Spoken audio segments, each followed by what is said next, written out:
करेंगे पाइथागोरस प्रमेय का सूत्र को प्राप्त करेंगे। पाइथागोरस प्रमेय, आज पाइथागोरस प्रमेय से क्या करें सूत्र। पाइथागोरस प्रमेय यह कहता है कर्ण पर बना वर्ग, इसे क्या बोलते हैं कर्ण, कर्ण पर बना वर्ग शेष दोनों भुजाओं के योग के बराबर होता है। इसे लंब, इसे आधार। मान लें कर्ण के है, लंब यल है, आधार ए, इसको इस तरह से हम मान लें। पाइथागोरस प्रमेय कहता है कर्ण का वर्ग शेष दोनों भुजाओं के वर्गों के योगफल के बराबर होता है। यल का वर्ग धन आधार का वर्ग, दोनों का वर्गों का योगफल के बराबर होता है।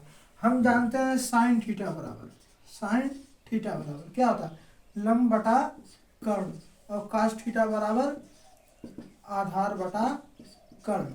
ये चीजें हम जानते हैं पहले से।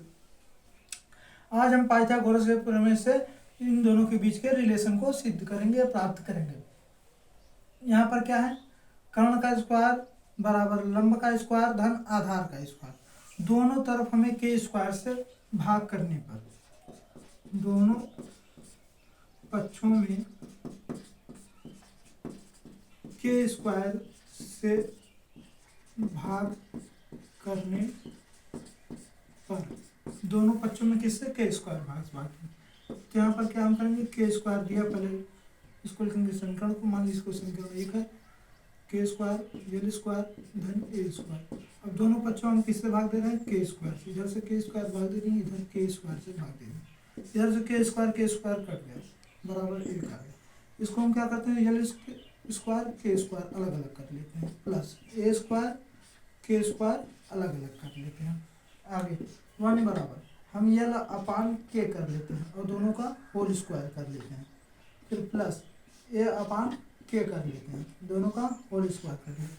और हमने आपको पहले भी बताया साइन थीटा बराबर क्या था, लंब बटे कर्ण। क्या था, लंब बटे कर्ण, और कास थीटा बराबर आधार बटे कर्ण। यह आपको हमने पहले ही बता दिया। तब इसके स्थान पर हम क्या लिख लेंगे, लंब बटा कर्ण sine square theta plus cos square theta. ये हमें दोनों का रिलेशन प्राप्त हो गया। कैसे रिलेशन प्राप्त करते हैं, ऐसे। अब इसी को समीकरण दूसरा मानते हुए हम क्या करेंगे, sine theta tan cos theta और टैन थीटा में भी, सेक थीटा और टैन थीटा में भी रिलेशन ज्ञात करेंगे। आइए हम यहाँ पर ज्ञात करके आपको बताते हैं। मान लीजिए समीकरण यह 2 है। कौन सा समीकरण है, समीकरण 2। यह भी एक प्रकार का सूत्र ही है, इसको हम डायरेक्ट प्रयोग कर सकते हैं। आगे हमने समीकरण 2 में साइन स्क्वायर थीटा से भाग करने पर, साइन स्क्वायर थीटा से भाग करने पर हमें दूसरा सूत्र मिल जाएगा। करने पर साइन स्क्वायर थीटा से भाग करने पर, जब हम समीकरण 1 क्या है, पहले 2 क्या है, 1 बराबर sign square theta plus cos square theta. इसमें हम किससे भाग देंगे, यहाँ पर साइन स्क्वायर थीटा से। तो वहाँ 1 अपान क्या हो जाएगा, 1 अपान साइन स्क्वायर थीटा बराबर sign square theta upon sign square theta, यहाँ पर क्या प्लस कॉस स्क्वायर थीटा है।